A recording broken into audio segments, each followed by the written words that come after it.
Née au début des années 2000, la deuxième génération de Vanvan est une icône à part entière. Uniquement disponible en 125 jusqu'ici chez nous, le Beach Cruiser de Suzuki arrive en 200 cm3 pour 2016. Même si cette cylindrée n'est pas vraiment plébiscitée chez nous, le charme indémodable du Vanvan ne cesse d'opérer. La réputation du Vanvan n'est plus à faire. Plusieurs années au catalogue n'y peuvent rien. La moto, malgré le temps, continue de plaire. Il n'y a qu'à voir les ventes de la version 125 en France, 530 exemplaires en 2015. Une longévité que le Vanvan doit à sa conception et à sa philosophie. C'est sympa le Vanvan, on se sent bien dessus, ça c'est vraiment quelque chose de chouette sur cette Suzuki. C'est quand même une espèce d'osmose qui se passe entre le pilote et la machine. On ne sait pas trop l'expliquer, mais déjà de l'extérieur, elle a une bouille sympa, on est content de la voir et on se dit ah, ça a l'air pas mal cette petite machine. Et franchement, une fois à son guidon, la magie elle opère. Hein. Côté performance, le monocylindre de 199 cm3 4 temps à injection refroidie par air n'a pas non plus de quoi effrayer les novices. Avec 11,7 kW à 8000 tours minute et 15 Nm à 6500 tours minute, le Mono 200 offre surtout plus d'allonge que le 125 et c'est là son principal intérêt. Malgré des performances modestes, ce Vanvan tire tant bien que mal son épingle du jeu, même sur le dernier rapport. Niveau conso, comptez environ 4 litres au 100 pour une autonomie de 160 km avec les 6,5 litres du réservoir. C'est une petite bandeuse cette moto. De toute façon, on n'est pas là pour rouler très vite avec. Hein. On n'a que 17 chevaux et un monocylindre de 200 cm3. Donc de toute façon, c'est pas la puissance qui prime avec cette moto. Le Vanvan 200, comme pour le 125 d'ailleurs. C'est vraiment fait pour rouler, pour se balader. Et là-dessus, on est bien. C'est super agréable, c'est super léger. Et elle est accessible à tous. Elle se monte super docile. La boîte étage super bien, il n'y a pas de souci. Bon, par contre, c'est vrai que ça manque un tout petit peu de chevaux. Alors certes, je le disais tout à l'heure, on n'est pas là pour avoir un monstre de puissance. Et de toute façon, quand on achète un Vanvan, c'est parce qu'on recherche. On pourrait se dire, ah allez, si on avait un petit peu plus de couple et quelques chevaux supplémentaires, histoire d'atteindre la vingtaine de chevaux, ça serait pas énorme. C'est vrai que là, pour un 200 cm3, d'avoir que 17 chevaux, ça peut paraître un peu juste.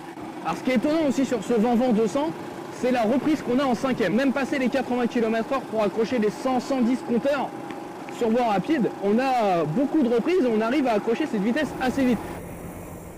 Le Beach Cruiser de Suzuki s'ouvre donc à tout le monde. L'assise est basse avec une hauteur de 770 mm. La selle volumineuse à souhait est confortable. De quoi rouler indéfiniment, même en duo.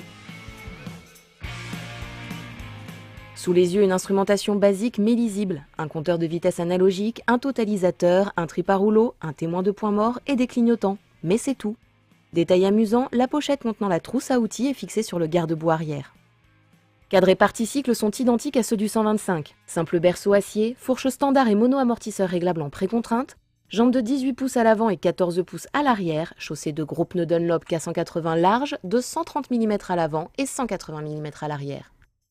Le disque avant de 220 mm offre un bon feeling et un mordant suffisant pour un freinage précis et dosé vu le poids contenu. Le tambour à l'arrière vient compléter le tout. La garde au sol de 220 mm et le débattement arrière de 135 mm ne sont pas ridicules pour sortir des sentiers battus. Son poids plume de 128 kg à sec rend la mise sur l'angle facile et lui confère une bonne agilité. En revanche, la monte pneumatique vous incitera à oublier les voies rapides. Au-delà des vibrations et de la consommation excessive passé les 100 km/h, les pneus à crampons font osciller la moto. Inutile de dire que les autoroutes ne sont pas son terrain de jeu favori.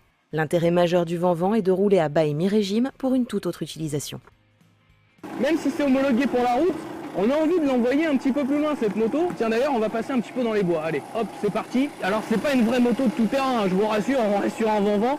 De toute façon, le moteur et le châssis vous rappellent à l'ordre. Mais pour rouler, voilà, pour en faire de la petite rando dans les bois, ça suffit largement. Les suspensions sont suffisamment souples pour amortir les chocs, comme une vraie moto de tout terrain en fait. Simple mais efficace, basique mais bien pensé, ce Vanvan reste fidèle à sa philosophie de Beach Cruiser. Une moto facile et accessible à tous, parfaite pour une utilisation urbaine et périurbaine. Seule ombre au tableau, son prix. À 4 399 €, même si elle est toujours fabriquée au Japon, le Vanvan 200 fait payer un peu cher son statut d'icône. Cependant, il faudra vite en profiter. En effet, l'absence d'une version Euro 4 équipée d'ABS prévue pour 2017 pourrait avoir raison du modèle d'ici la fin de l'année.